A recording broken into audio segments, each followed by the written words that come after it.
And we are live. Awesome. Hey guys, and welcome back to today's episode. So we're going to do, kind of like a little bit of an intro, talk about our weekends, and then eventually we're going to discuss dieting mistakes. Lots of those. Yeah. Yes, we see a lot of these with our current clients, and of course, we have made these mistakes in the past, so we have a lot to talk about today. Yeah, definitely. So we're going to release this at some point between now and January. So if you're listening to this and it is November 2020, then that's awesome because we decided to release it earlier than we planned. And if you're kudos to us. And if you're listening to this in January, we're sorry that nothing we're talking about is relevant to our lives right now. No. That's hilarious. Today is election day. So hopefully all y'all went out and voted. Clearly that decision will have been made by the time you listen to this, regardless. Yep. But yeah, so Christina, why don't you tell us about your weekend, because it was definitely more eventful than mine. Yes, so I drove out to Scottsdale, Arizona this weekend for my second bikini competition of the season, and it is always very interesting with the current pandemic and how everything is being handled. So the backstage area, the pump-up room, was completely outside. So that was the first time, that was the second show that I've done that. And I guess because the weather is just so nice in Arizona, they're able to do that, but it got hot. Like people's tans were sweating off and everyone had to get retouched, but it was really interesting. And so if you compete in Arizona and you've ever done a Miles production show, you know that he is meticulous about his show schedule. So this is really cool, Marissa. What he does is, his team and the people who work his events I think they have to stay up like all night doing this. So after check-ins, what they do is they compile all of the competitors and all the numbers, and they break up each class, not just each division, but each class, and they will tell you within 10 minutes of when you will be on stage. Wow. So that's awesome. Yes, it's so helpful. So it's not just like, oh, okay, the show starts at 10, bikini's going on last, so I think I need to be there at this time. It's like, no, I know I'm going on at 11:56, give or take 10 minutes. Wow. So it's extremely helpful. But then that also may have resulted in the prejudging being rushed, right? Because you said that it's really fast moving. Yeah, so I don't think, you didn't live stream prejudging, right? I was not able to. Yeah, so I got a text from my husband, and I can't remember if I saw it before I hit the stage, but he said something along the lines of, be ready to get on and off stage, like they're rushing everyone. So I think what happened was because of wellness is a new division for the females, and I think what happened is their classes took longer than they thought they were going to. So we were already behind by the time bikini was on, and they were rushing girls off. So normally what happens, for maybe those of you who are not familiar with bodybuilding competitions, there's something called prejudging and then finals. So prejudging is the event that happens in the morning. It's like the morning show. And this is when you typically go on and do your individual routine. And this is the routine that you've been practicing, hopefully, for a long time. And for bikini, it consists of a front pose, a back pose, and then back to your front pose, and you do a sign off. And so it takes anywhere between like 10, 15, shouldn't be 30 seconds, but for some girls it is. And they were just having you get on and they said they were like, just do 2 poses. So I was like, okay, that's my front and back pose. But they were rushing everyone off within, it seemed like 5 seconds. That's crazy. It was the girl in front of me. They were like trying to they were like, okay, next up, Christina Lynn. And I walked out and the girl was still posing and I was behind her like, move. And I think I was in my back pose, or like turning around into my back pose, and they for like, okay, next up. And I was like, oh my God, everything was so fast. So I did novice and open class, and I ended up doing novice just because I wanted more stage time. And, I still am working out those stage jitters. And so I went on for novice, and we had way more time than open, even though it was still super rushed. For once we were done, so I got first call outs, I was in the center, and then at the very last moment, they moved me out, and they moved someone else in. And so I was kind of pissed. But then for open class, they only had one girl who hadn't, actually, I think it was two, but they only had one girl do her routine, and she was able to do a full routine. I don't know why. Maybe they were back on track with timing, but they didn't do any comparisons. They didn't do anything. As soon as that girl had gone, they did call outs. So we had, yeah, it was so weird. They didn't do any comparisons. Like they didn't even have anyone line up on the line, switch us out. They just went straight into call outs, and they only did 4. And I needed to place top 5 in order to qualify for the national shows. Did. I did. Spoiler alert.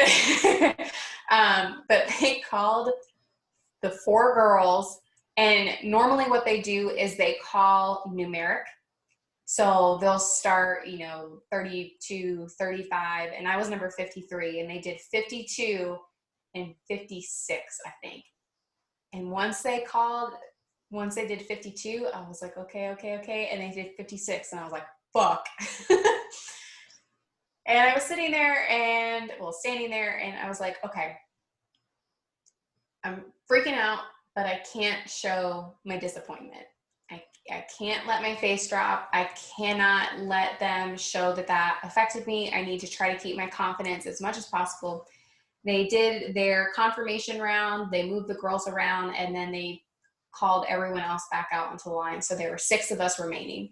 So again, 6 of us, so an even number, which means that you don't have someone who's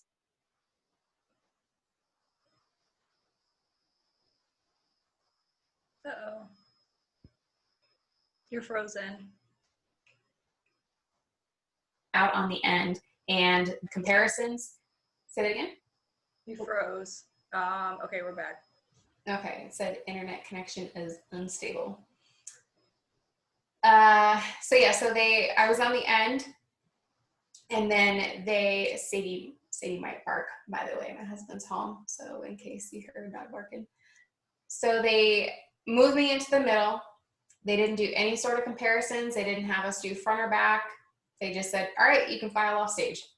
So it was just so weird. I've never had a show that was like that before. Normally we're on stage, I feel like we're like anywhere between like 10 and 30 minutes, and that just wasn't the case. So it was just really odd.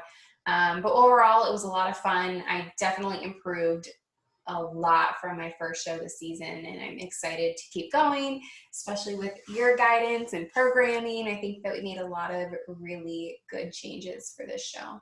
Yeah, and for those of you who don't have context about bodybuilding shows in general, the reason why the timing and knowing the timing was so key is because most bodybuilding shows, you kind of just have to estimate. And usually you can estimate by like being a good 30 minutes behind schedule at least, or an hour. And usually you just go into it and you're like, this is going to take forever. Mm-hmm. And that's actually something I've never really heard of before. So that's pretty cool how they ran it that way. Yeah. So I did a show of his back in 2017. And so I knew that that's kind of how he operates. Again, it's really helpful as well because and I would say more so for the males, because I think it takes a lot more food and timing for them. So in order to get your pump up and to get all of your food timed, it's so incredibly helpful. And not only that, but it's really helpful for spectators and like family and friends, because if they're live streaming the event, or, it's also really hard because you can just be like, hey, well, the show starts at this time. I would show up at this time. I have no idea when I'm going to go on. So if you can tell them exactly what time, it's just really helpful overall for everyone. Yeah, absolutely. So do you want to get into dieting mistakes? Because nothing happened on my end this weekend. Yeah. I streamed Christina's show. I hung out, and that was pretty much it. So Yeah. we can just go ahead and jump right on in on dieting, which has to do with competing to an extent. There's Yes. definitely lots of overlap, but Yeah, I agree. yeah. What would you want to start with dieting mistakes?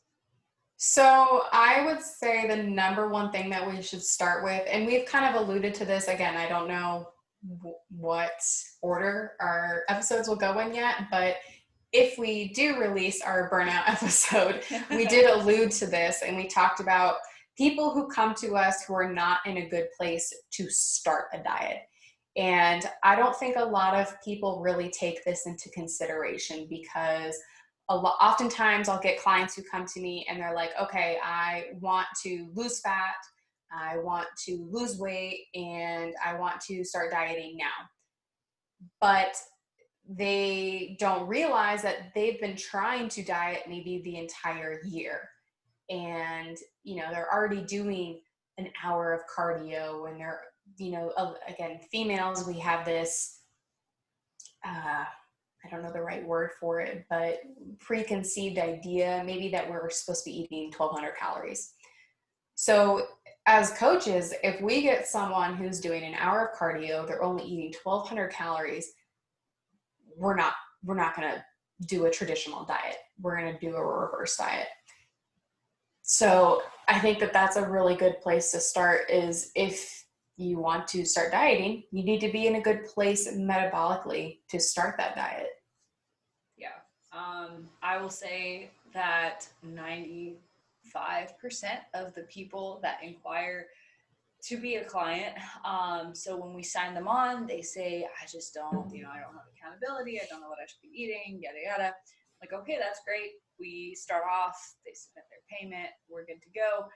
They do their first week of tracking, which I specifically tell them, do not try to hit any certain kind of target. Just track what you're eating for a week. Get used to tracking. Make sure you're doing it accurately. Plug everything in. And then tell me what that is. And these women because I will say that because 95% of the people I work with are women, are eating sub 1,200 calories per day. They're not really nourishing themselves whatsoever, and maybe they are skipping out on the weekend when they overindulge, like maybe they didn't include that. That's fine, right? I kind of assume for most people that might be part of the picture, but in general, on the weekdays especially, these women are not eating enough. And so when you're eating 100 or less grams of carbohydrates per day, 60 or less grams of protein per day, 40 or less grams of fat per day, if you don't know what that means, it's not a lot of food. There's nothing to pull from, because when you diet, you have to take away from carbs and fats. And what do you take away from if you are already that low? You don't take away from anything. You can't. You can't just starve someone into the ground and tell them to eat 5 grams of carbs per day and just deal with it. Like, no one can do that, and that's not sustainable. And oftentimes I get clients too that come into the picture and they say, well, I've tried tracking macros before and it didn't work for me. And one of the things I will ask them is, what were your macros from that coach? Because they'll be like, extremely, extremely low numbers, because this coach was trying to fad diet them into, a success story so that they could market them for their own success. And that was, that's a selfish coach looking for their own benefit rather than the benefit of their client and to being in it for the long term. So you can't pull from nothing. So when someone is not in a good place to start a diet, the only way that you can go with food is up. And that doesn't necessarily mean that that person is going to regress in their progress, which is an important thing I think we should frame for the audience, to know that if you're not in a good place to start a diet, it doesn't mean that you're not going to make great progress right out the gate. Right. And one of the things that you mentioned right now, and I think is going to be a theme throughout all of our episodes, is sustainability. So that is something that is going to prolong your health and fitness journey. Because like a good, again, words, maybe like a good phrase is, if you can't see yourself eating this way in 6 months or 6 years, then that is not a sustainable diet. It's not a sustainable lifestyle, and it's not something that you're going to be able to do for a long period of time. So that's what we are trying to do with our clients is, because Marissa was just saying something like a lot of coaches just want 3 months and they can diet them down. So let's say they have someone who's on 1,200 calories. Well, they can cut them to 1,000 or 800 and increase their cardio from an hour to 2 hours. And maybe more than likely the client will make some sort of change, but they're just setting themselves up for a huge rebound. And so that coach is not leading that client to be in a good spot after the diet is over. And oftentimes they'll leave, that's the end of the program, and they're done. And then that client is left to fend for themselves and try to figure out what to do. And more than likely, they're going to see weight regain.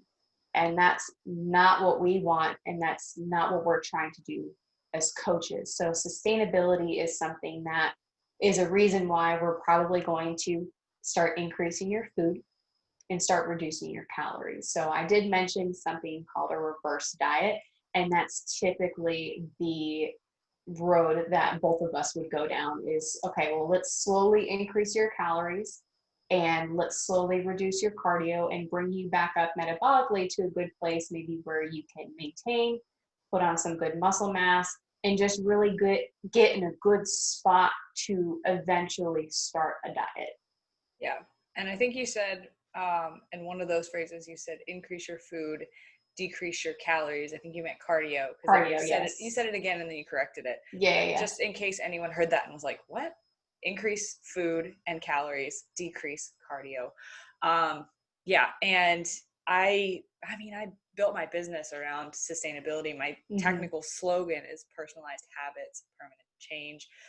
Everything is built around sustainable change. And it's important to note too that one thing that is sustainable for you now might not be sustainable for you down the road. So I talked about this a lot in another episode when we talked about burnout, but just to briefly touch on it, if you're a freshman in college and you have all the time in the world, something that is sustainable for you right now might be working out 5-6 days a week, and maybe dieting harder is something that you are capable of because you control all of your food. But maybe when you graduate college and you work a 9 to 5 and you're exhausted after work every day and everyone's inviting you to lunches and dinners and happy hours, maybe controlling your food as much and working out 6 days a week is not something that's sustainable for you. So something that's really important to analyze and look at is the sustainability that you have in your context right now. So sustainability is not some stagnant thing that we reach and we never change once we reach that. Sustainability is a constant context dependent state that we must strive to be in. So if we are right now 3 days a week for the gym and maybe tracking macros 5 days per week and practicing intuitive eating twice per week is something that a lot of my clients find sustainable for the time being. But maybe then they get pregnant, or they have a change in their life, or they graduate college, or they start a new job, or they get hit with a pandemic, and that can change sustainability one way or another, right? Maybe a pandemic increases the amount that you're able to be active and be outside. That's great. But it's important to note that when we are talking about this, pursuit of sustainability, pursuit of a lifelong way of dieting, that it changes over time.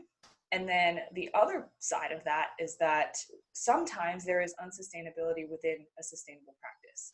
So when you are doing something that is sustainable long-term, i.e.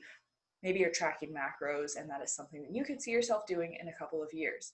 But, maybe we reverse diet, maybe we get your calories up, we get you in a good place. And then when you're dieting by nature, which, dieting to lose body fat, lose weight, is unsustainable because you're lowering your calories below what is maintainable for you and you're pushing hard and you're adding cardio and you're doing things that are inherently unsustainable for the time being to reach a certain goal. That's the same way that competing is. You know, you're dieting for 4 or 6 months at a time, doing very extreme things for an unsustainable, you know, short period of time, but you know, it's within the context of the greater picture is sustainable. The greater picture is your lifestyle. The greater picture is that you've made these healthy eating habits and changes a part of your life. And, you know, you can dial it up or dial it down depending on the phase of life that you're in. So the bigger picture sustainability matters too. And it's not just about, okay, you know, dieting right now is not sustainable and dieting is never sustainable, so I'm just going to be anti-diet for the rest of my life. But if you have goals to lose body fat, it's okay to do that for a period of time. But we have to be able to contextualize what phase we're in, what can we do right now, and if the, you know, if what your goals are match the context you're in, you know, maybe you can diet for a period of time and then reverse out of it later. So I wanted to make, it's a little bit off topic, but still on topic with, you know, when things are sustainable or when dieting is unsustainable. And I think that's a mistake that a lot of people make, is either trying to make dieting something that they're doing for the long term, like dieting for too long, or taking the exact opposite of that and saying, well, if dieting isn't sustainable, then I can never do it. And those are two mistakes that I think a lot of people will make one way or the other. Yeah. And I think too, I mean, I love what you said about the sustainability aspect and what is, you know, something that you were able to do in college, you may not be able to do as an adult with a full-time job. So that's going to be something that you're going to constantly need to readjust and reassess and make changes. And shoot, I just lost my train of thought. What I was going to say, because I got so excited about what you said. Yeah, it's gone. Okay. It's gone. Well, we'll move on and then we can come back to it if it comes back. Yeah. And you can just interrupt at any point. Yeah. So I guess basically to summarize our first point about not being a good place to start is if you're like listening to this and you're like, oh my gosh, that's me. Like I'm really not eating as much as I thought and, you know, I'm doing a little bit of, you know, I'm doing too much cardio. Maybe, you know, reach out to a coach, or if you are doing things on your own, slowly introduce some more food, you know, slowly reduce your cardio. Don't go from one extreme to the next. But, you know, and if you see some waking, you know, it's not anything to freak out about unless you're putting on a lot very quickly. But you never know, you might be very surprised. We've had clients who start reverse dieting and they get shredded.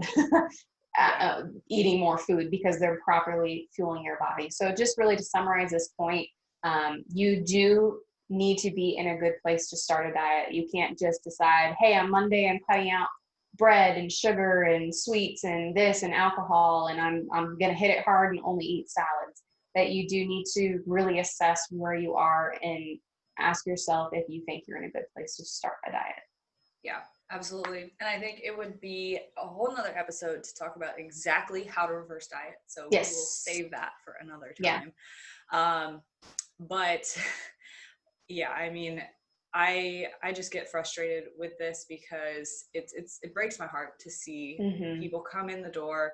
And I'm glad that more and more people are outsourcing to coaches. I'm happy to see that nutrition coaching is becoming more mainstream. And it's not just, you know, hire a registered dietitian under your insurance or nothing at all. You know, right. I think we're headed in the right direction with this field, but it is really disheartening to see how many people are truly malnourishing themselves and don't realize how much food their bodies can actually handle. I also found it funny that you said clients will reverse diet and they will get shredded. Yeah. Because I find the colloquial use of the word shredded really funny, because I think the day-to-day person uses the word shredded in you know, the context of that person gets leaner, you see some lines, you see some definition. But we compete, right? And so we see people that are peeled to the bone.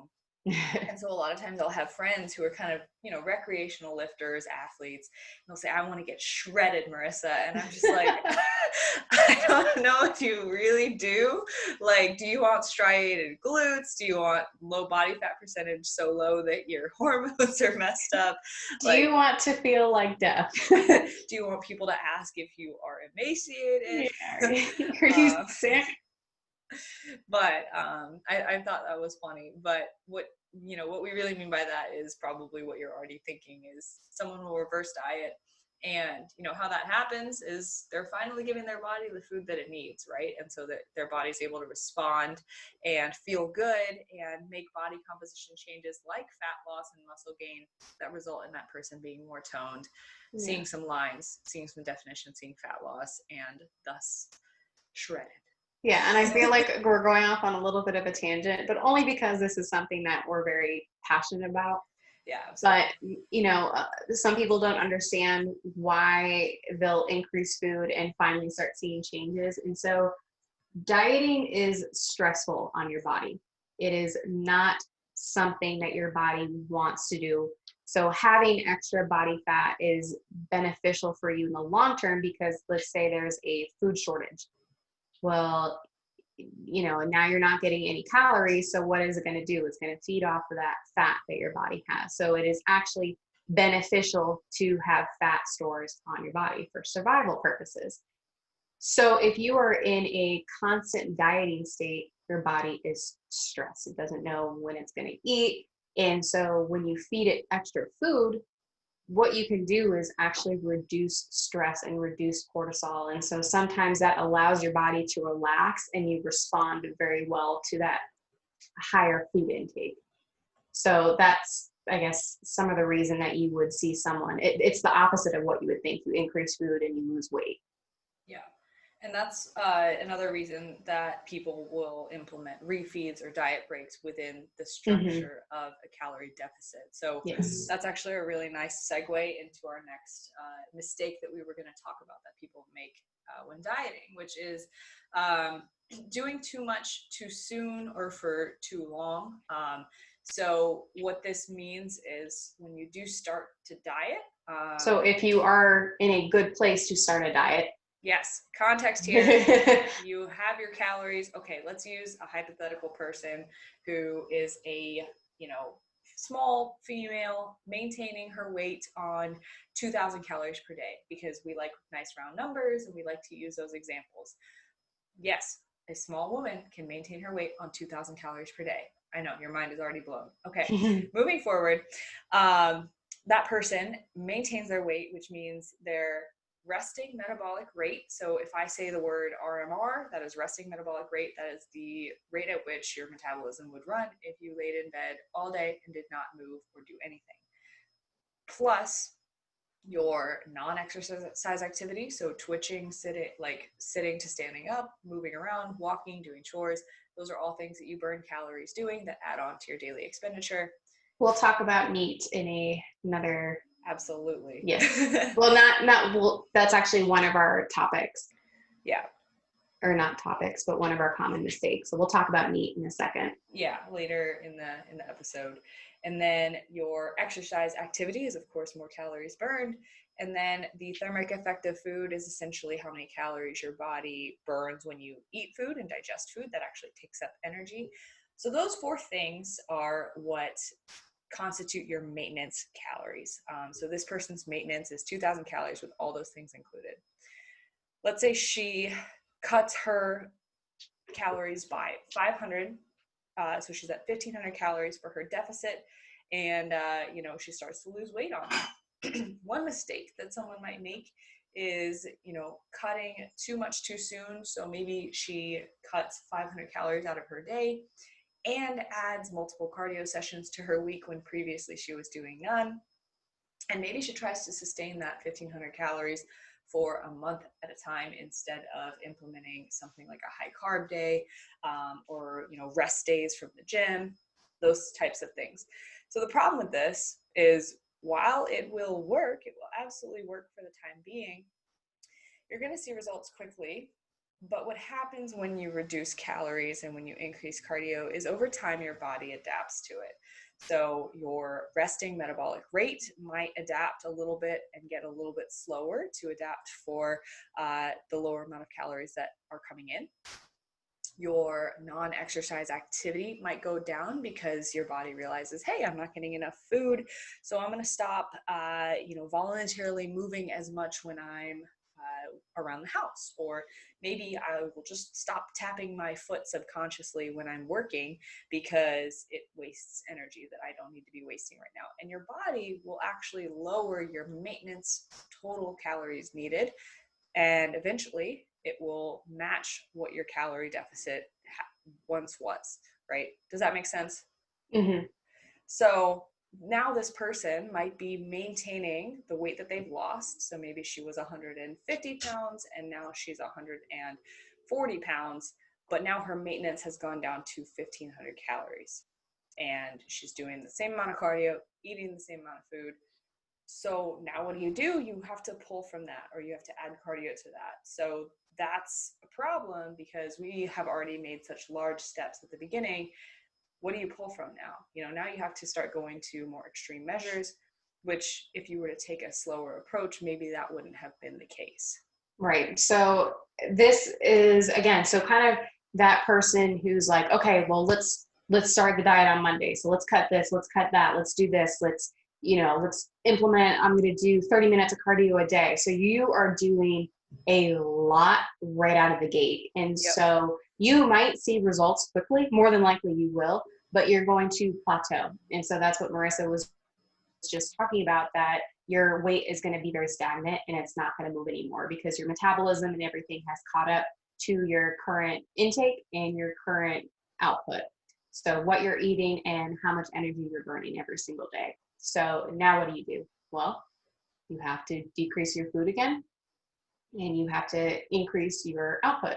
So maybe more cardio, maybe more workouts. And so what we like to do, again, going back to that sustainable aspect, is we like to do things very gradually. And so that way you're not, I think one of the analogies is you have a gun and you don't want to shoot all of your bullets. Like you don't want to use all of your strategies. Yeah, all of your ammo. You want to be in a position where you plateau and you can say, okay, well, I'm only doing 10 minutes of cardio after my workouts. Well, now let me try 15, or I'm getting 5,000 steps in a day. Well, maybe let's bump up to 6,000. So just small incremental steps are going to be so much more beneficial over the long term than just doing things too quickly, too soon.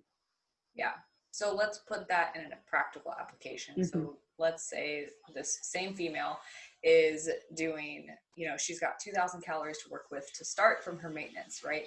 And so let's say instead of cutting 500 calories out the gate, maybe she starts with 250, and that's still going to induce a calorie deficit, and she's still going to be below her maintenance day to day, and that's going to still add up to weight loss week to week. So maybe it takes her a little bit longer to see that initial change, but she's still able to see the results that she wants, and then over time, she can start with maybe no cardio, and then when she hits that plateau, 5 pounds down the road, she is able to add in a little bit of cardio, and then maybe get down to that next 5 pounds, and then from there maybe she reduces another 250 calories. Maybe she's able to shave down another 5 pounds from there, and then maybe she adds in a couple more cardio sessions, shave down another 5, etc. And so if you're doing things in a slow and gradual manner in that way, usually that's the best way to not get over a plateau, but prevent plateaus. Or even like push past one. Yeah, because oftentimes a plateau really just is, I could talk about why I think a lot of times plateaus are BS.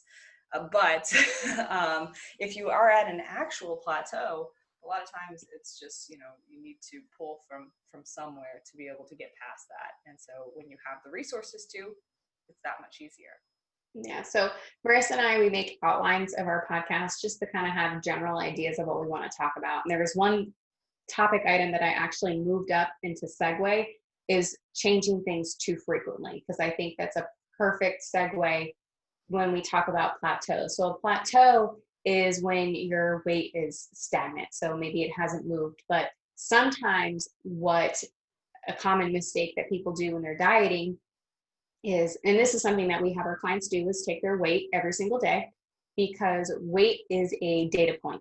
And that is something that as coaches, we analyze and see how certain variables are interacting and how they affect your weight, your physique, and things like that. So let's say your weight has been stagnant for a couple days, or maybe even this, again, the same female has actually seen a weight increase.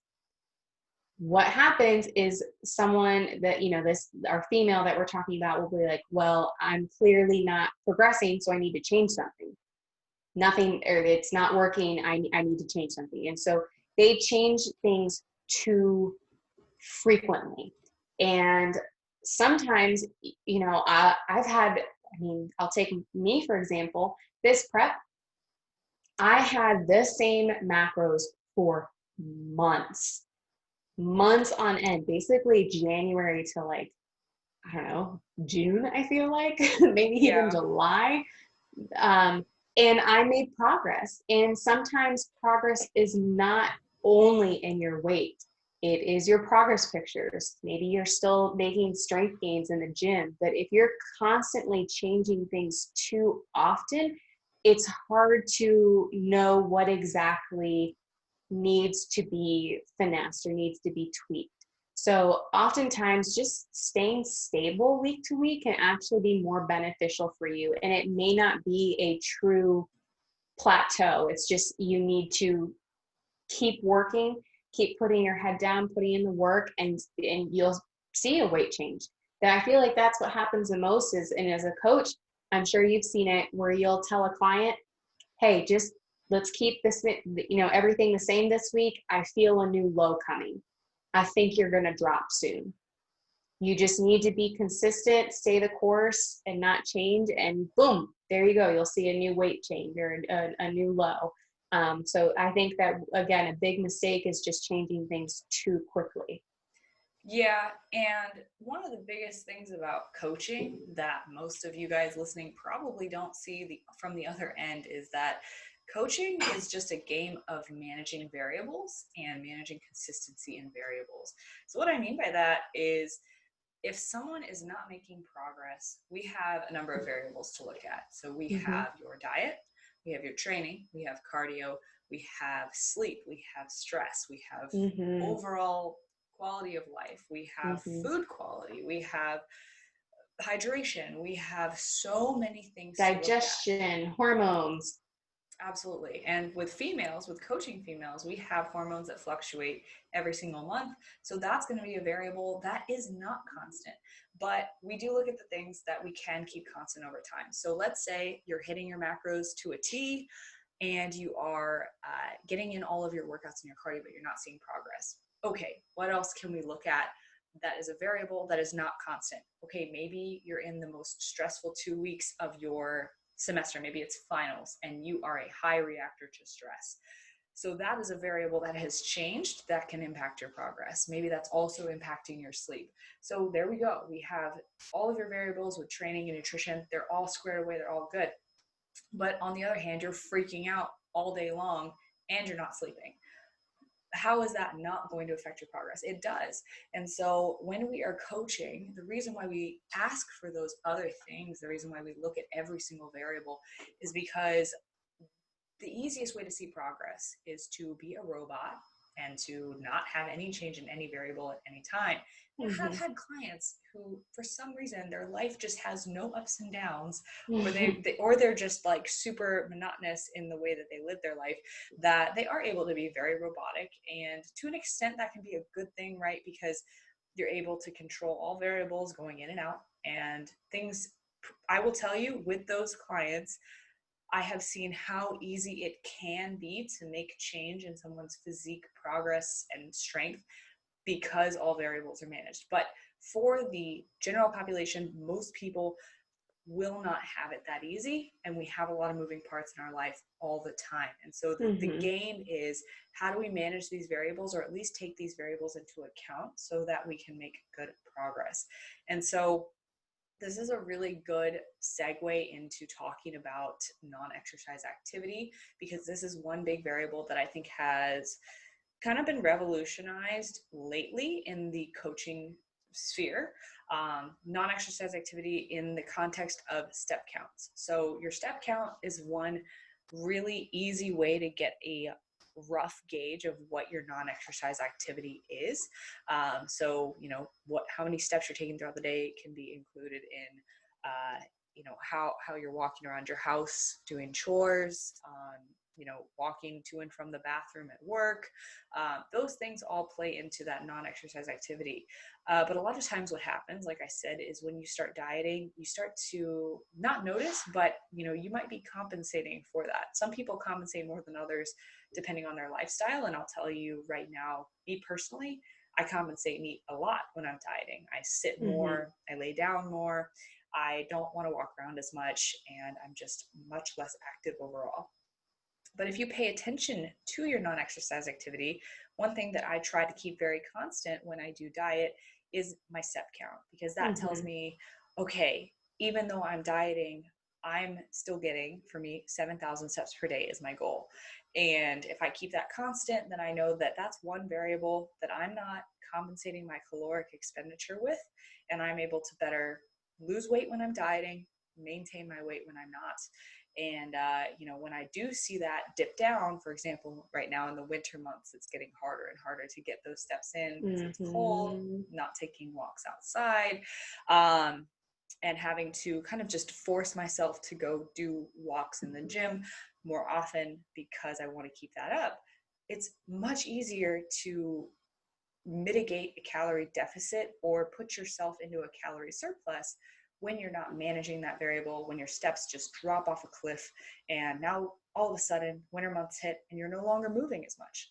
And that makes a big difference. And NEAT has been shown to be one of the larger factors in weight maintenance and weight gain lately in research. But I really wanted to hit home on that point. So when you are just playing the game of managing variables, and I'll be finished up with this point very quickly, so you can add on. NEAT, non-exercise activity thermogenesis, is what that stands for, is one really, really big part of it that is super important to pay attention to. So if you do have a fitness tracker, definitely look at that step count.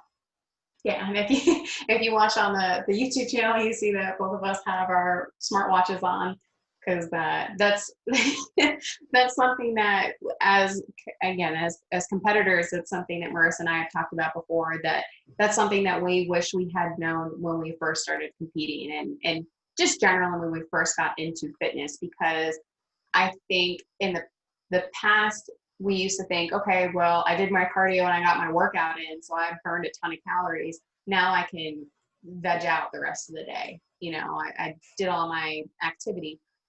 Circa 2018. Yes. And so again, that NEAT is really important. And actually, I don't know if I would make the argument that it plays more of a factor, but you definitely can create a bigger deficit. And again, going back to what we were talking about earlier, how when you are dieting, that is a stressor on your body. And so your body doesn't really want to diet because it wants to hold on to those fat storages. So when you are dieting, what your body does is it down regulates. And so like Marissa was saying, that you maybe start to twitch less, your body is signaling to you to move less. And so you find yourself, just wanting to chill out on the couch. And, if you want, I don't want to get up and get my phone charger. It's in the other room. Like, I just want to sit here. But those are, I guess, the signals that your body is sending to you is, hey, let's not move as much because we're not getting in as much energy as we used to before. And your body is trying to be the most efficient with the amount of calories that it's giving to you. So it's just, a lot of it is just subconscious. You don't really think about it. You don't realize that you're not tapping your foot or you're not using your hands as much when you talk. It's just something that your body kind of does to preserve energy. Yeah. So that's why NEAT is really important. And sometimes you'll see clients, they'll go to the gym, they get their cardio, and maybe they'll only get like, 7,000, 8,000 steps. They're like, I don't understand. Like, I even took my dog on a walk. And then maybe on like a Saturday or Sunday, they get like 20,000 steps. And you're like, what did you do that day? And they're like, I don't know. I ran errands, like I gardened, like I did chores around the house. And that's just all stuff that you're just getting up and moving. And it may not be, you didn't even step foot in the gym, but you had all that extra activity for that day. So that's why NEAT is something really important, but also something to, I don't know, I track on a weekly basis.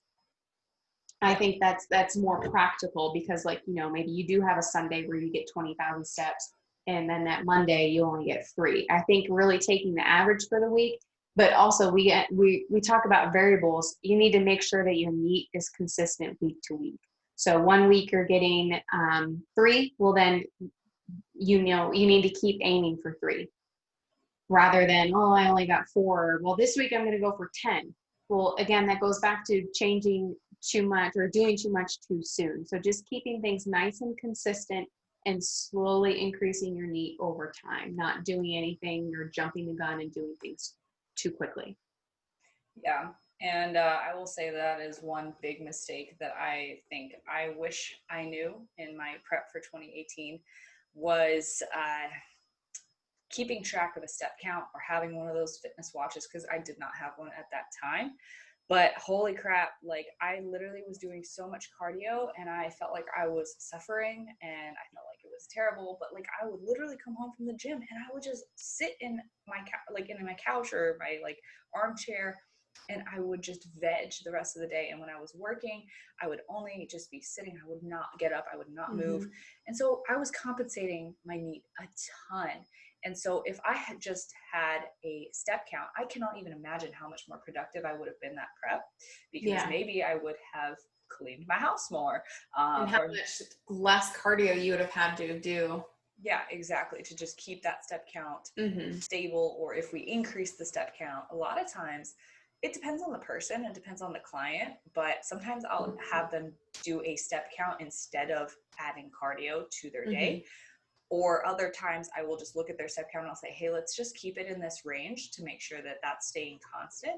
And then we'll have certain like amounts of minutes of cardio. But it's something you see, right? If like you're looking at a competitor on Instagram and they're going through a contest prep and they're taking selfies in their bedroom mirror, and all of a sudden their bedroom just gets messier and messier and messier because they're not cleaning it, and there's just clothes in the back because they're not cleaning it. But if they were able to, count some of that movement towards their day-to-day expenditure, then that's more motivating to get a lot more stuff done as well. Yeah, definitely. It definitely forces you to get up off the couch and be like, all right, I still need to be active. I still need to be a productive member of society. Yeah. Absolutely. So that's one really big thing that I think we've both been able to utilize lately. So if you do have some kind of a step counter, it is absolutely valuable. And is it 100% accurate? Is it going to get your steps to a T? Absolutely not. If you wave your arms around, that's going to be 5 steps right there. But it's a nice, general, rough guideline of how much you're moving, and it will pick up on enough. Yeah. I would say another dieting mistake to move on to another topic, because NEAT, we could talk about NEAT for forever. Let's just do a whole episode on NEAT later. Yes. I feel like that's the theme for our podcast. Let's just do a whole podcast on that. Yeah, we're like picking these big brushstroke topics when really we should just be diving into one little nuance at a time. But we'll get there. We'll get there. Yeah. I think that just also shows the complexity of health and fitness and how deep you can dive into every topic. Yeah. And like how much overlap there is in every topic that we talk about. We've already talked about our burnout episode. We've already like segued into a reverse dieting and a NEAT episode that we're going to need to do soon. Yeah. So another dieting mistake is only focusing on the scale. So clients who think that the scale is the only measure of progress, when there are so many other factors that we look at. And of course, if a client is 250 or 300 pounds, well, we're going to need to see some weight loss in order to see some progress, but if we're taking our small female that we were talking about who's eating 2,000 calories, there are other factors to focus on that will show progress. So one of the things I like to share with my clients is, how are your clothes fitting? Are your clothes fitting better? Do you generally feel better? Do you feel like you're looking leaner, or you see more definition?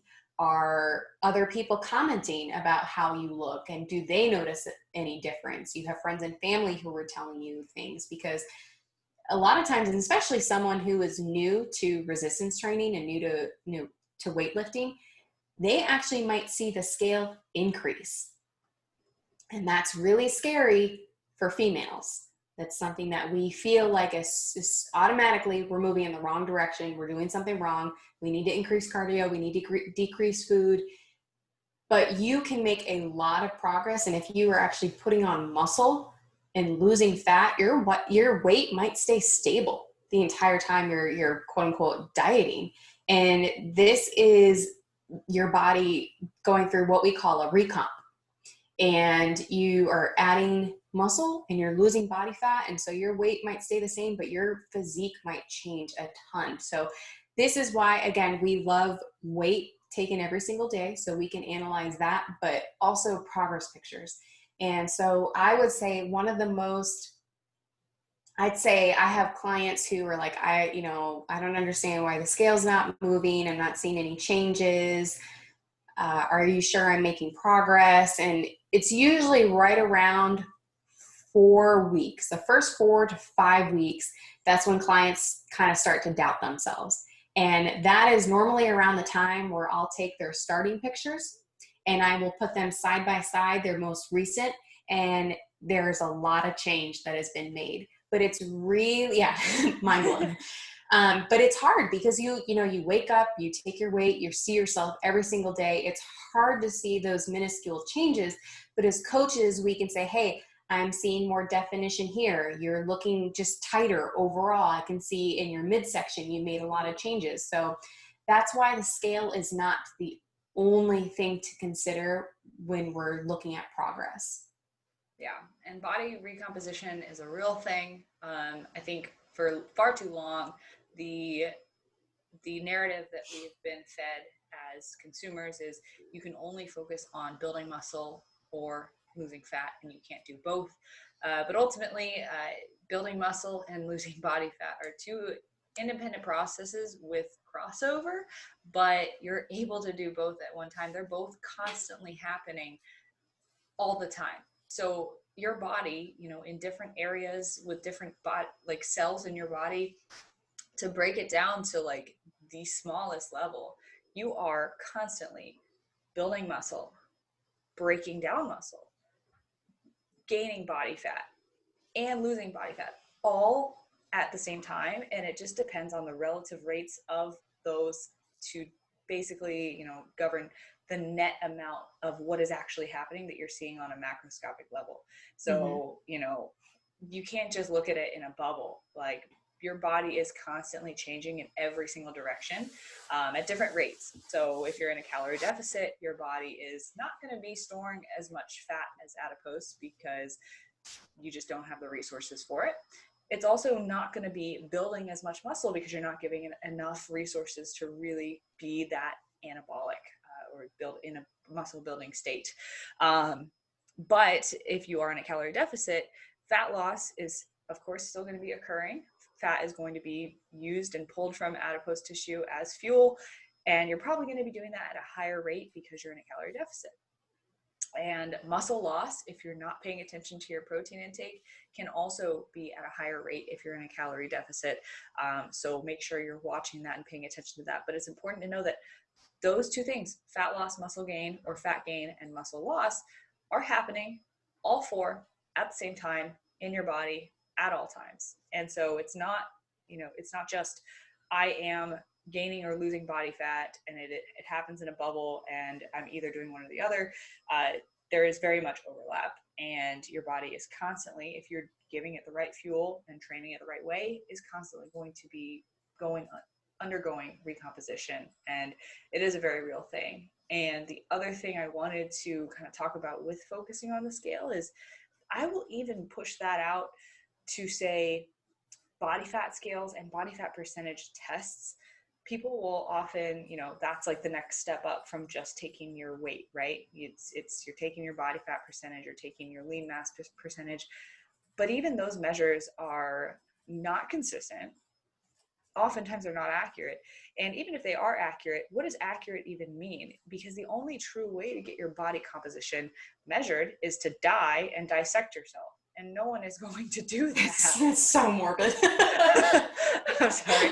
Like the gold standard of body fat measurement is hydrostatic weighing, which is going underwater. But even that has error that you have to account for. So the only true way, I'm sorry, is to literally pull out the fat from your body and weigh it. And it has to be post-mortem. And it's morbid, but like that's the only true way to do it, right? And so maybe one day we'll be able to research people who donate their bodies to science and say, hey, measure my body fat when I'm on my deathbed, and then verify it after and see if that method was accurate. And that's the only way we could really do it. I'm just imagining like tombstones. It's like, they have the start date and your end date was 12.5% body fat. Like it's so bad, right? But these methods aren't accurate. And even the gold standards of body fat measurement, what are we comparing it to really? So when you are taking your body fat measurement, just use the same method over time and use a well-validated method. So when I say that, I'm talking about a DEXA scan. I'm talking about someone who's certified and very well versed in caliper measurements. But even if you're going to use body fat scales or the InBody or Bod Pod, take it with a grain of salt, because it's really not giving you the best information ever. And the best information that you can use to apply to yourself is going to be your progress pictures. It's going to be a change in trends over time, and circumference measurements. That's a really big one. So your waist measurement, your arm measurement, because you are doing it for yourself. And if you measure in the same spot every single week, that is a reliable way to measure change over time. So if you're taking your waist around the smallest part or your belly button, that is one really good way to measure body composition change, fat loss in a specific area, without getting too granular or into all of that body fat scanning stuff. And it's ironic because I actually work in a lab where I give people bod pod scans, and I'm talking about how I don't trust them. But that's just the reality of where science is right now. We just don't have that kind of technology. Well, it's the same thing with DEXA scans. Like there are a lot of variables that can affect the outcome of those measurements, like your water, if you've had anything to eat or drink that day. And I just said water. But yeah.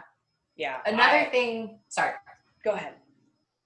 Sorry. No, I was going to move on. So. Oh, okay. So one final plug is I'm going to plug a podcast from another podcast. If you have the time, it's the inception. Go listen to the Iron Culture podcast episode that they released on body composition measurement tools. They actually have Grant Tinsley, who works in a lab with like a bunch of different body fat testing equipment. And a lot of his research is based around validating those machines and seeing how accurate they are, what's the measurement included. And we can link that episode in the show notes. I was just going to say that. Yeah, because it is a great episode. And if you want to hear the nitty gritty about how these things can vary and how you should be paying attention to your body fat based on those measures, then that's a really good time to listen to. So now we can move on. Sorry about that. No, you're fine. So the other thing I was going to mention, so we're still talking about focusing too much on the scale. So another maybe common complaint that I get from clients is having unrealistic expectations when it comes to weight loss. And this actually I don't know if it could be its own topic or its own mistake or something but I think it has a lot to do with the number on the scale. that I'll have clients who are like, hey, I'm losing weight, but I'm not losing weight fast enough. Or I don't think I'm losing as much as I should each week. So they have this unrealistic expectation of what dieting is like. And, or, you know, maybe they plateaued for the week and they get discouraged and they just, you know, I think one of the things to think about is, you know, you probably didn't put on 20 pounds in a month. It happened gradually over time. So it's the same thing with dieting, and dieting is hard. Even if you do everything 100% correct, you're killing yourself in the gym, you're, you know, doing everything that we just talked about in this podcast, right? You're getting your steps in. Sometimes you just don't lose weight, and it's hard and it sucks, and you have to keep going and keep pushing. But clients that I have to tell them, realistically, you should be losing about 1% of your body weight per week. At max. At max. And that's like an ideal situation. And it really is not that much. So let's say, you know, you're a 120 pound female, 1.1 or 1.2 pounds a week. And that's like ideal. If you shouldn't be losing more than that. And this is one thing I have to tell my clients, that if you're losing more than that, if it's like 2 or 3 pounds a week, something is not right. And we might have created too large of a deficit, and we maybe need to increase food a little bit and maybe decrease your steps, but you are probably eating away into your muscle at that point. So yeah, or fluid. Yes. So something is probably not right. And maybe that was just like a fluke week or something like that. But if you're seeing that 2 to 3 pounds per week, we're doing something wrong. And again, granted, that 1%. So if you weigh a lot more than that, we might 2 to 3 to 4 pounds might be the weight loss we want to see. But it's that 1% per week, because the goal of dieting is to preserve as much muscle as possible and lose fat. So we're trying to preserve that muscle mass. So if we're losing anything more than that, we're dipping into that muscle, and muscle is really hard to put on. So we don't want to lose muscle, because sometimes, again, if we do that too much too quickly, at the end of your diet, you might just look skinny fat. You lost weight, but you don't really see any definition. You just feel like a smaller version than yourself, and you're just not happy with what you see. So, you know, focusing too much on the scale and having those unrealistic expectations when it comes to weight loss. Yeah. And I mean, I have clients that are 250 pounds and 1% of their body weight is going to be 2, 3, 4 pounds per week. Mm-hmm. And I actually had a conversation just before we got on here and started recording with a client that I was recording a video for. And she said in her video, hey, I saw some weight loss this week. I saw 2 pounds of weight loss this week. I was kind of just disappointed that it wasn't faster. And the exact analogy I gave her was, okay, but do you, like, you know, first of all, this client is above, I believe, 230 pounds. So she was right on track with, you know, getting 2 pounds per week, you know, and that's a perfect rate of weight loss. So first of all, I told her that is what the expectation should be. But also, if you were to lose 1% of your body weight every single week for the next year, you would be down at least 100 pounds. So, like, we have to think about it at the larger perspective too, because yeah, I love that. Especially for those smaller individuals or smaller females, you know, what are you expecting with losing 10 pounds in a week? Like, do you expect that to continue for 3 weeks and then being done with your diet? Like, I don't really know where that expectation comes from. I mean, I could tell you it's from the fad diet culture that we live in, but, you know, when you think about it logically, it just, the numbers don't add up. And so when you're embarking on a 6, 10, 12, 16 week diet phase, when you add up that 1% week to week, you ultimately make a lot of change. And oftentimes people tend to overestimate the amount of weight that they actually need to lose, and underestimate just, you know, the power of muscle building and muscle maintenance. So, you know, if you're able to put on muscle, if you are very new to resistance training, you'll be able to build muscle as you lose fat. And that can change what you see on the scale, but it can also make your weight loss look better. And outside of the aesthetic, outside of, wanting to either keep or build muscle for, looking toned, and that's going to be the benefit of that, muscle is what governs a large majority of our metabolic rate. And so the more muscle we have, the less adaptation we see, the less metabolic adaptation, the lowering of our metabolic rate over time when we diet. And the stronger and more resilient our metabolism will be long term. And so we're able to eat more calories while maintaining a healthy body weight, the more muscle that we do have. And I like two things so that you made me think of is one is the toilet paper analogy, and it's a really good visual. We're talking about postmortem, we're talking about toilet paper. Not a good topic during a pandemic. So the toilet paper analogy is, when you have a fresh roll of toilet paper and you're using it constantly, you don't really notice any change to the size of the toilet paper.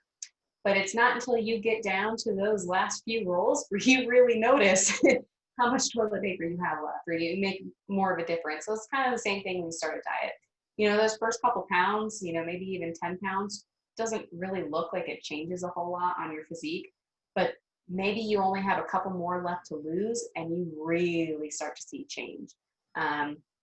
So I would say that, I don't know how to really phrase this, but weight loss isn't always equal. Like, those last couple pounds may not be the same as the first few. Like a lot of times when you start a diet, you will probably start losing pretty quickly because a lot of it is just water weight that you're losing. That you're just tightening up overall, but you really won't start to see changes until you get down towards the end of the diet. But the other thing I was going to mention when we talk about muscle is, again, going back to that analogy of back in the beginning of the time, but muscle is not efficient on your body. That your body does not want to have a lot of muscle because it requires more energy and more food. So it is not something, again, when you're dieting, you don't want to, you're not in a good position if you have a ton of muscle, because your body needs a lot of food. And if you're not knowing when your next meal is going to be and you require all this food, that's not a good, what I'm trying to say. To clarify, from a survival standpoint. Yes, survival standpoint. Yes. Right now, if you were to have a lot of muscle, it's a great place to get into a diet. Yes. But survival standpoint. If you're a Neanderthal, the whole thing is you don't want to have a ton of energy expensive tissue on your body. Yes. Yeah, thank you for clarifying. Yeah, because I was like, I know what you're saying. Yes. But I just want to make sure everybody listening knows what you're saying with that too. Yeah. So the goal is, yes, you want a lot of muscle at all times, but it does cost a lot of energy. So it forces you to have to eat more to maintain your weight, which is awesome for us because we want to eat more and maintain or lose weight with more food. But back in the day, when you're picking, nuts and seeds and hunting for game, that's a different story, right? And so, we definitely, it's very energy expensive to have a lot of muscle, which is a great thing. But from a survival standpoint, when, humans developed, the reason why, it was better back then to not have a lot of muscle is because you're able to adapt metabolically to starvation better, because you're lowering your metabolic rate when you just shunt off that muscle and you lose it, your body burns it off. But that's what we're trying to prevent. And I will kind of make a tangent or another point, I guess, about a mistake that a lot of people make when dieting, and that is very simple, just not eating enough protein. And that is going to be one of the number one things that will govern fat loss versus weight loss or muscle loss, because there's a big difference between losing weight, which could be fluid, which could be muscle, which could be fat, and just losing body fat. And what we're trying to do here with managing our nutrition properly is losing mainly and only body fat, keeping our muscle. And high protein diet is going to be one of the number one factors in that. And it's going to be, it's so paramount in all aspects of dieting, but especially for that. Yes. Okay. So the next topic that we want to talk about is, again, another thing that Marissa and I really preach with our clients is doing it if it fits your macros or flexible dieting, tracking your macros. So focusing on, if it fits your macros, but maybe not having a high macronutrient, or I'm sorry, yeah, micronutrient diet and focusing too much on fun foods. Do you want to go right now? We can, yeah. Yeah, okay, let's break. And we're back. Okay.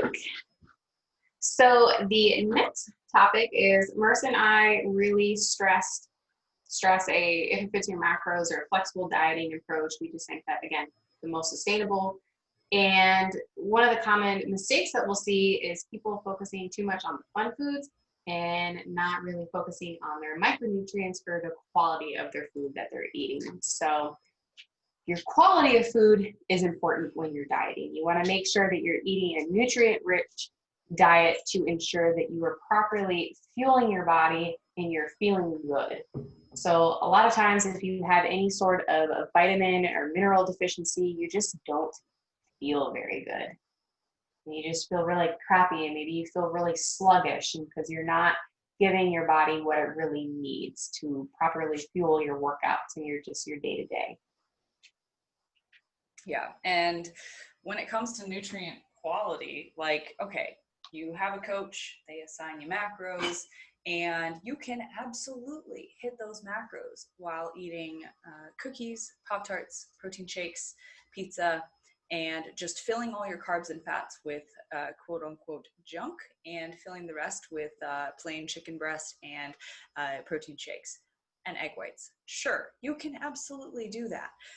But when you're missing all of those macronutrients, like Christina said, micronutrients, like she said, micronutrients play a huge role in metabolism that no one really talks about, or people are starting to talk about, but just not enough. And so the reason why we preach eating whole nutritious foods is not just because we are #health and we want to be, setting a good example, but because these foods actually play a role in our energy and our metabolism the same way that drinking more water does. It's not just hey, let's eat these salads to look like we're healthy. It's these foods that we're eating have nutrient profiles that are beneficial to our metabolism, to our energy, to our cognitive clarity, to our performance in the gym. So yeah, there is a difference between eating a Pop-Tart pre-workout versus a bowl of oatmeal with a side of egg whites or something. There is a big difference between eating a whole food sourced diet and just filling numbers to fill them. And this also plays into satiety. So when you are dieting, your calories are lower and you're going to feel less full overall. You're probably going to feel hungry. And oh man, I just thought of another mistake that people make. But to stay on this topic, food volume is important. So more often than not, nutrient-dense food, so things like fruits, vegetables, whole grains, lean protein sources, have more volume to nutrient ratios, meaning you get more physical space with your food when you eat nutrient-dense food. So for example, 100 calories worth of broccoli, you've probably seen this analogy before, is like a whole freaking plate full, versus like 100 calories of chocolate is like 2 little slivers, right? And so that's what food volume is getting in more of a filling feeling by eating a larger volume of food in a sitting. So you're able to do that with nutrient-dense food. And it's not just psychological, although that's a big part of it. Looking at a big plate that's filled with lots of food makes you feel fuller from a psychological standpoint. But because those foods also have fiber and water in them, you're able to actually physically feel fuller and get more satiety signals from your brain and your stomach after eating a meal like that. Yeah, that's a really, really good point. And I would say something to think about is kind of like eating the rainbow. That's a good way to think about making sure you're getting in good amount of vitamins and minerals, and really focusing on that food quality. And of course, you can go overboard and try to eat too healthy, and you're not having any, I guess, diet like not restrictions, like what's the word I'm looking for? Flexibility. Like flexibility in your diet. That's flexible dieting. But yeah, really. And then I think the other thing too is, so we both use MyFitnessPal, and you can go on, and when you're looking at your macros and you're plugging in your foods at the bottom, when you're looking at your nutrition for the day, you can scroll down and see your sodium, your potassium, your vitamin A, vitamin C, calcium, iron, any other micronutrients that you really want to hone in on. And it wasn't until I started looking at that where I was like, oh man, I'm really low in vitamin A, or really low in vitamin C or calcium. And so playing around with different foods and understanding, okay, if I want to make sure I'm hitting my vitamin A, I need to be eating a lot of leafy greens. Or if I want to ensure that I have my vitamin C, I need to be eating some bell peppers or strawberries. And so it just helps you get a better understanding of what you're eating and what you need to eat in order to reach your goals. So we focus on our macronutrients because they are the bigger picture. Those are, the big things you want to focus on. But once you really nail your macros and you can consistently hit your protein, carbs, and fats every single day, well, then that's when it's a really good idea to start focusing on your micronutrients and what you can eat to ensure that you're getting a good variety of vitamins and nutrients. Yeah, it definitely needs to be kind of like a tiered level of commitment. So what I mean by that is focus on hitting the bigger numbers first, focus on the macronutrients, focus on being consistent with those variables. Then when you're doing that, take inventory on the foods that you are using to hit those macronutrients, and make sure you're getting in a good variety of fruits and vegetables. Make sure you're not just going to the store and reflexively buying the same thing week after week, because ultimately those foods that you repeat over and over again might be low in some nutrients and high in others. So you might be starting to build some sort of deficiency over time if you're not incorporating enough variety. Most people don't tend to have that problem. I tend to have the opposite happen with clients, is that they get tired of eating the same things, so they really want to incorporate variety, but that just takes extra effort. But make sure that you're swapping out fruits and vegetables, you're eating things that you enjoy, and you're trying new things, and you're challenging yourself, because ultimately this is a lifestyle change that you're embarking on. And part of it is about, all of it is about challenging yourself. But oftentimes I don't think we think about challenging ourselves in ways that we're going to enjoy. Eating different foods, trying different recipes, and continuing to incorporate things that we think we will like doing. Another mistake that I thought of as I was talking about that was, when I was talking about satiety, food volume, and being hungry. This is one big mistake that I think a lot of people make, is they set themselves up with the expectation that if they eat with a ton of food volume, that they're not going to be hungry. That being hungry is something that you need to fix, and you should not feel that. But ultimately, if you're in a calorie deficit, you're going to feel hungry sometimes, and you have to be able to accept that. For example, I'm sitting here and my next meal is in about 45 minutes, and I am hungry because I am in a calorie deficit. And Christina, I am sure you are too. I'm in a little bit of a deficit. Yeah, so we're both, for context, we're both dieting right now. I guess I could have included that in the intro. I did start a mini cut, but I kind of forgot about it. But anyways, I'm a little hungry right now, and I'm just sitting with it, and that's okay. And that's a conversation that I have to have with a lot of clients, because a lot of times people react very reflexively to hunger, and they say, oh my God, I'm hungry. I have to eat right now.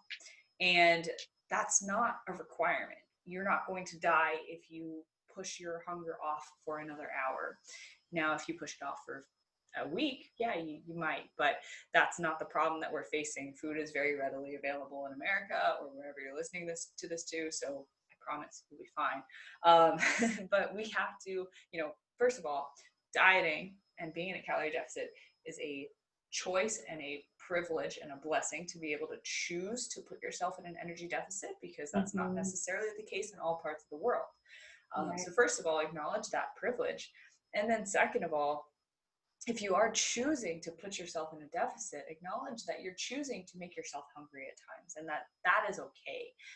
And that you need to be able to sit with that in order to be successful, because ultimately hunger is not something you're going to be able to fix 100% of the time. And if it is something that you feel like you need to fix and you must always eat whenever you feel hunger, then you're not going to be successful with your diet, because you're going to have problems adhering. I love that. You made a really, really good point. And I think, again, with social media, and I feel like we're going to talk about this all the time, but when it comes to social media, I think that some people have this misconception that if they have a good coach, then they're going to be dieting on really high calories and they're never going to feel hungry. And, it's just going to be this magical diet. And we talk about, even if you do everything 100% correct, sometimes you might need to diet on lower calories in order to get where you want to be. And you're, like you mentioned, you're going to be hungry at times. And that doesn't mean that your coach is doing something wrong. It's just that you're dieting. And so you're in a deficit. In order to lose weight, you might be hungry at times. And now, of course, there are things that you can do to mitigate that and not make it the most miserable thing in the world. But there might be times where you're going to be hungry, and that's it. That's just part of dieting. Yeah, and control your variables, because a lot of times another mistake people make is they will make it harder on themselves. And this can come in the form of, as we talked about, not paying attention to meat, and not paying attention to food quality. So someone might make it very, very hard on themselves to stick to their deficit because they're not choosing satiety inducing foods. Yes. And then another one, which is a great segue into the next point, is not reporting intake, or not reporting full intake at all times. So what we wanted to touch on was tracking those little things that we maybe are hard to track or hard to quantify, but they still count. And oftentimes I find that clients sometimes get into the mindset that if they're not putting something in MyFitnessPal, that it didn't happen. And we can't subject ourselves to that kind of denial, because it's going to make the process that much harder for ourselves. So for example, before we touch on the extra variables, I want to just jump on the food volume real quick. Oh, yeah. Because I think that that's really important. When we talk about mitigating hunger, there's a really sorry, my dog is in my lap right now. She's being so good. But one of those things when we talk about mitigating hunger when we're dieting is there's a very, very big difference between eating a donut, like you mentioned, and eating a plate full of chicken and broccoli. But to go even further than that, like let's say someone is eating 120 or 150 grams of carbs, and they're choosing to eat rice, or they're choosing to eat, high sugary cereal. Well, they're probably going to feel more hungry than someone who is choosing higher fiber vegetables or more starch, like potatoes, sweet potatoes, or maybe instead of only rice, they do rice and cauliflower rice. So things like that, where you're increasing your volume and again, focusing on the micronutrients and the content of your food is going to make a big, big difference when feeling more hungry than not. So just some things to keep in mind. Yeah, and there are absolutely circumstances where if you are pushing a diet hard enough and your calories get low enough, there are circumstances where you are going to need to implement something like subbing out a low carb cauliflower rice for regular rice, or putting a protein source on a bed of lettuce instead of putting it on a bed of rice. And those, that towards the very end of a diet, some of those swaps are definitely warranted. And to go along with that, there are times and places where accepting, say, a bite of someone else's dish at dinner, to kind of segue in again, or, you know, using ketchup, which has 5 carbs per tablespoon, is something that you can fit into your day and is warranted and fits into the bigger picture. Even in a diet, for some people that does play into it, but there are other circumstances. If you are trying to be, you know, more regimented, you are more restricted with your current intake goals, that a lot of those things, people, like I said, fall into that mindset of, oh, if I didn't track it, then it didn't exist, because in the back of their mind, they know that if they did track it, it would put them over, it would put them in a sticky situation. And so I completely agree about that last point, and just making sure that you're paying attention to food volume within the context of what your goals are, because at certain low carb, low fat thresholds, you're going to need to make those swaps.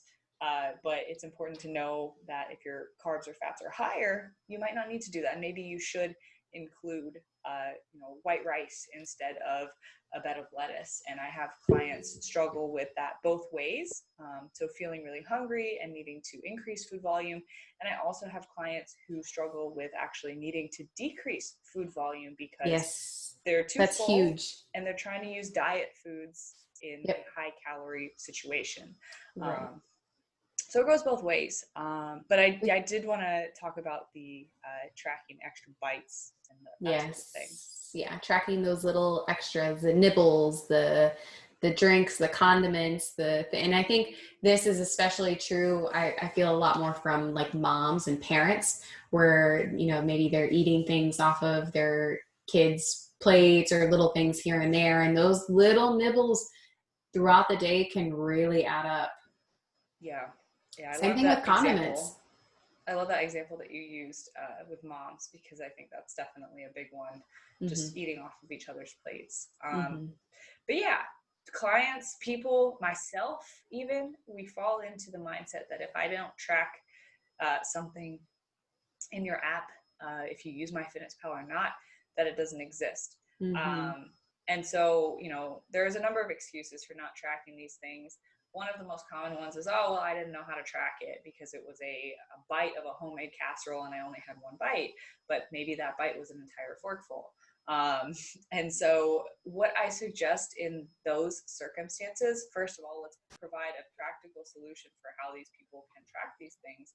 Just take out a couple of carbs and fats for that day.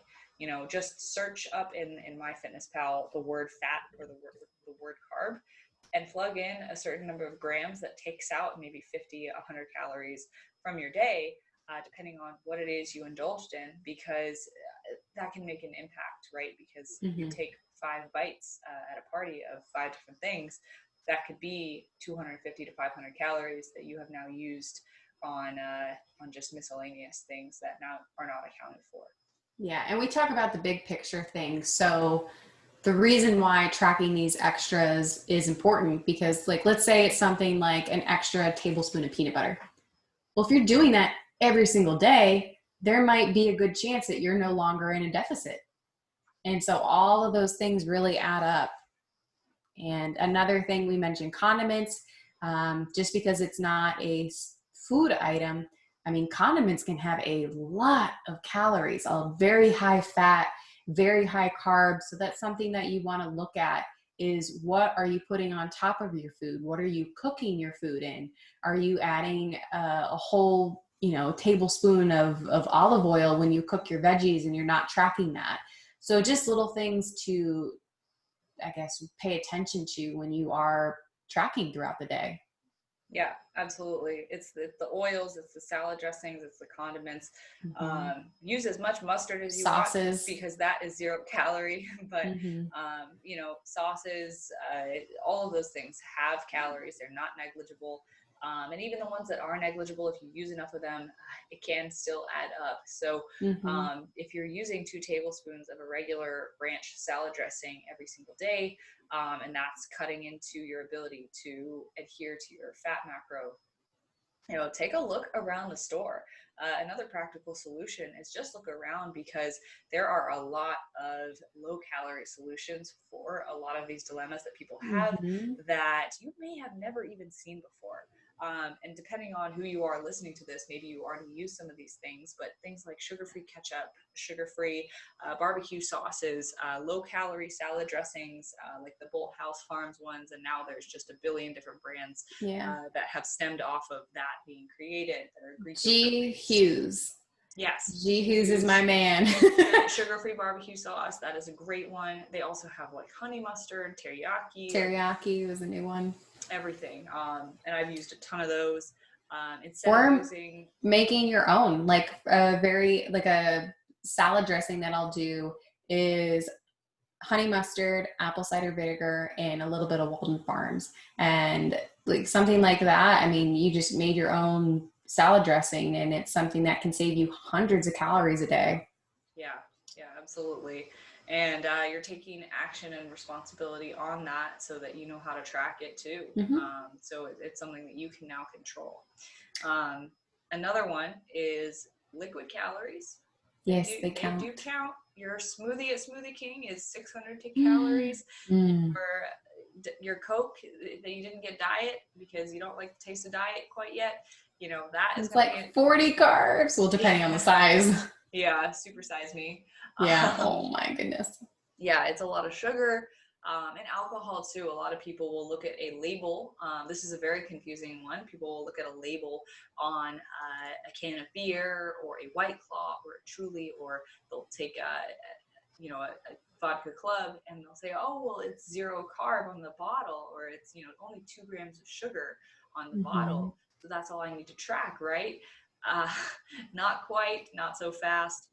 Alcohol has a lot of calories, and it's pretty dense, but it's not listed on the label. So only the calories are listed, not the macros.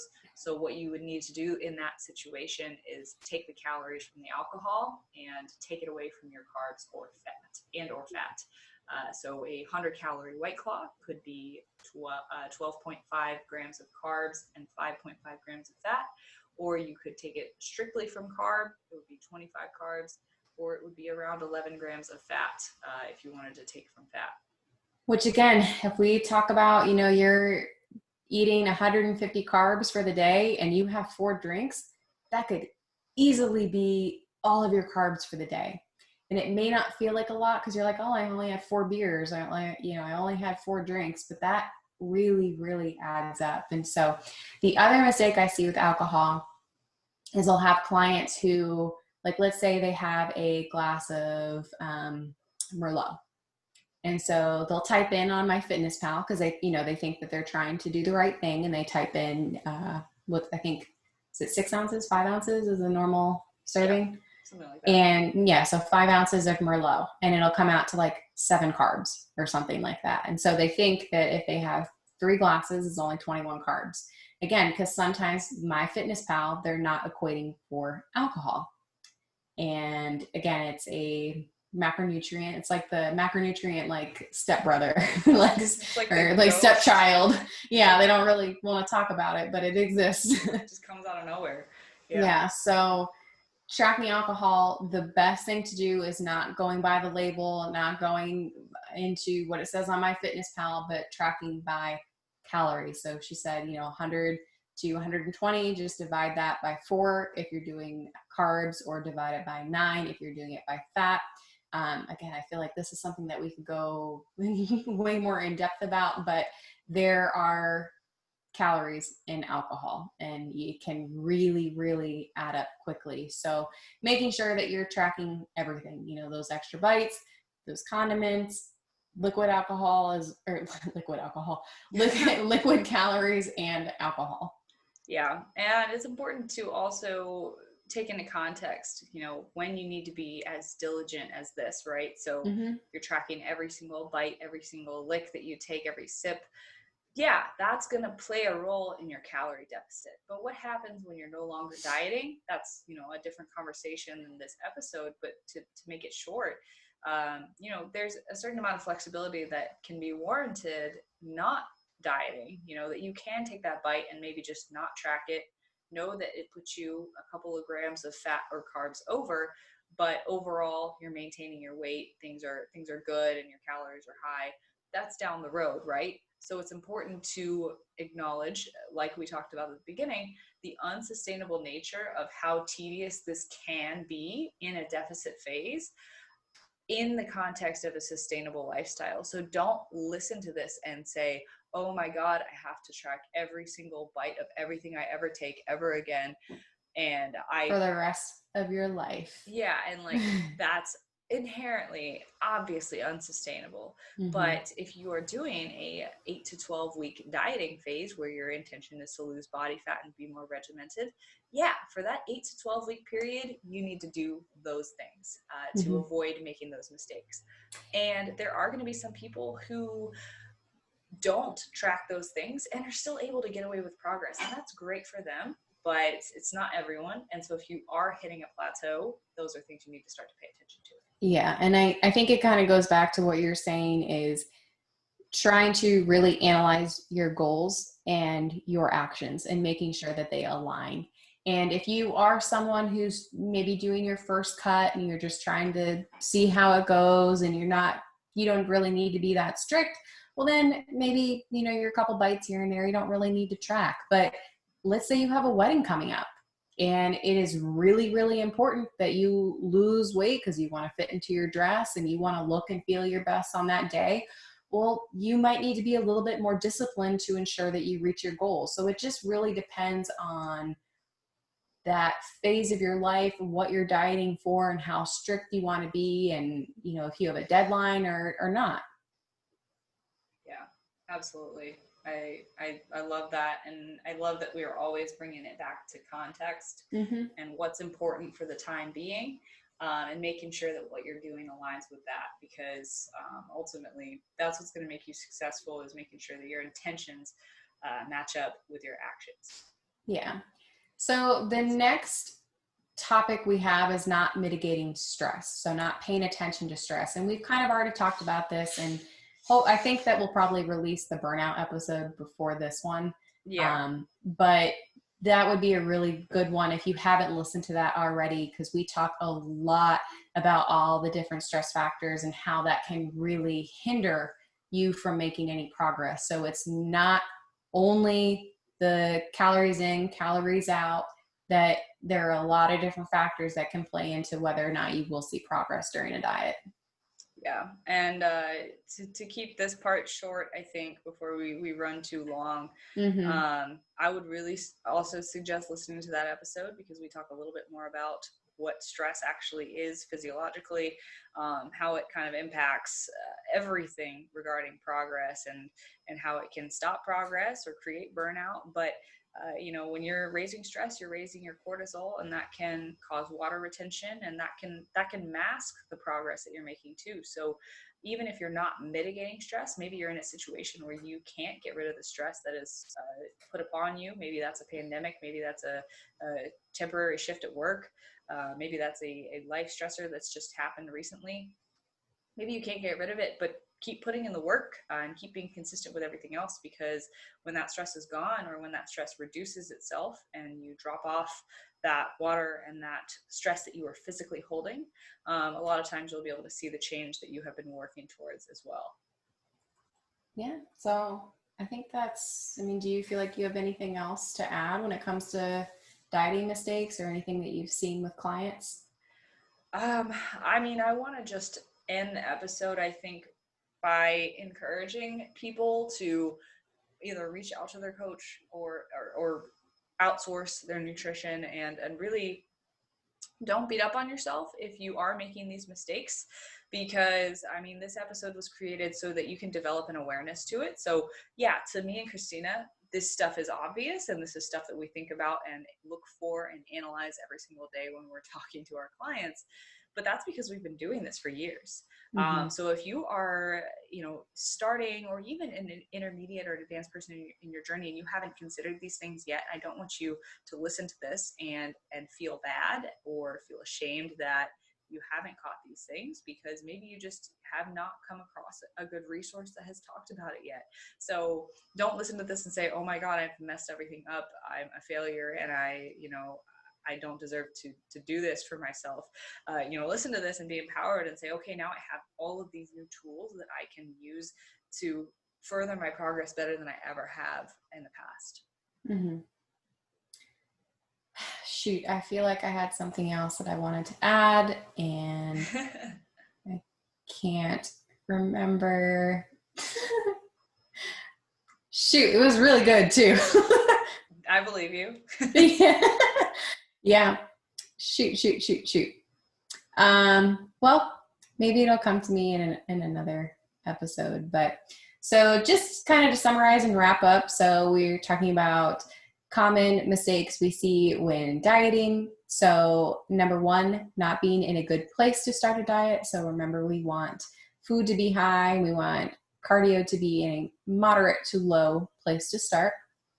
2, doing too much too soon right out of the gate if you are in a good spot to diet. 3, changing things too frequently. Remember, we want to, don't fix what don't fix what not, oh my gosh. Don't fix what's not broken. 4, not paying attention to NEAT. Make sure you're getting up and moving. 5, only focusing on the scale as the only measure of progress. 6, doing if it fits your macros or flexible dieting, but not focusing on micronutrients or the quality of your food. 7, not tracking those extras, so extra bites, condiments, drinks, alcohol. And 8, not mitigating stress. So those are the top dieting mistakes we have made and mistakes that we see as clients. Yeah. And I guess to finish off, I mentioned this in the middle of the episode, but this is a game of managing variables. So when you're looking at your variables and you're looking at all of these things and trying to, see if you should change something or keep things the same, it's always a safe bet to keep things the same for one more week and see if something happens before jumping into making another change, whether that's calories or exercise or cardio or your step count. We can really learn a lot by observing, collecting data, and then just being consistent and learning the power of being consistent over time. And a lot of times, even those tiny little changes that we're seeing on a week-to-week basis, if we're not changing anything, will add up. So when you are managing those variables, just be patient with it. I remember what I was going to say. Yes. So yes, it is good too. At least I think so.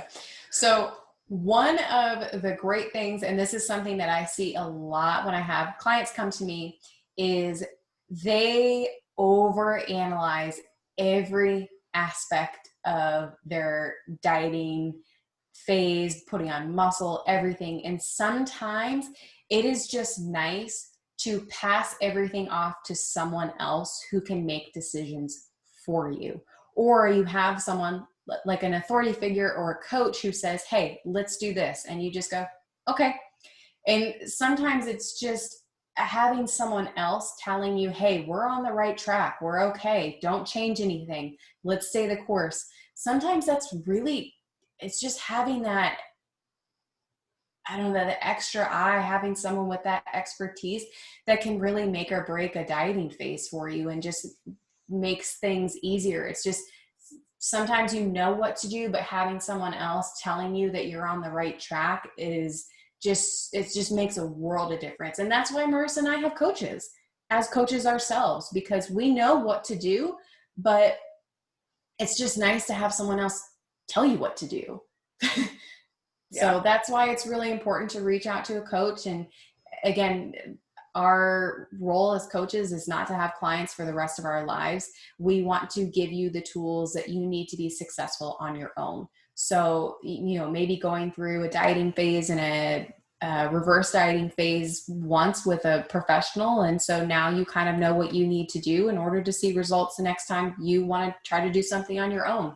Because again, we talk about different phases in your life, and you're not always going to be in a dieting phase. You're not always going to be in a muscle building phase. Sometimes you maintain, but more often than not, it's not, well, I'm body goals now, so I don't need to do anything, or I'm done.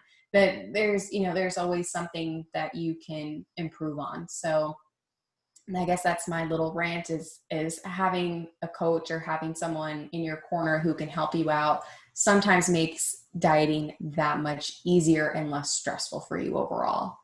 Yeah, absolutely. I don't think I have much to add on that. No. I completely agree.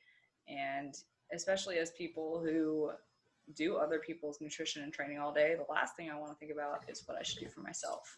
Yeah. So outsourcing can just be very powerful for busy people in general. You know, if you just don't want to have to think about it and you want to just have that plan in front of you, you know, maybe it's not forever. Like she said, you want to be able to learn these things, take it for the long term for yourself. But if you're doing it for the first time, it really does help to outsource. And that goes for a lot of things that aren't just nutrition and training, but it can be very, very valuable. Yeah. So I think that's it. We hope you enjoyed this episode. And if you haven't already, make sure you're subscribed to the podcast. And we'd appreciate it if you could leave us a rating and review if you liked it. If you didn't, don't review. And if you're on YouTube, then give us a thumbs up, leave a comment below, give us some feedback, and let us know which episode that we mentioned talking about this today that you'd like us to do next. Yeah, so if you also like this episode, make sure you share it with a friend, or if you think someone could find it beneficial. And you can also see Sadie if you want to pop in on the YouTube and see what we look like. Or you can find us both on Instagram. You can find me at Christy Lynn Fit, and you can find Marissa at Marissa Roy Fitness. So thank you guys for listening, and we hope to see you back next week. Woo!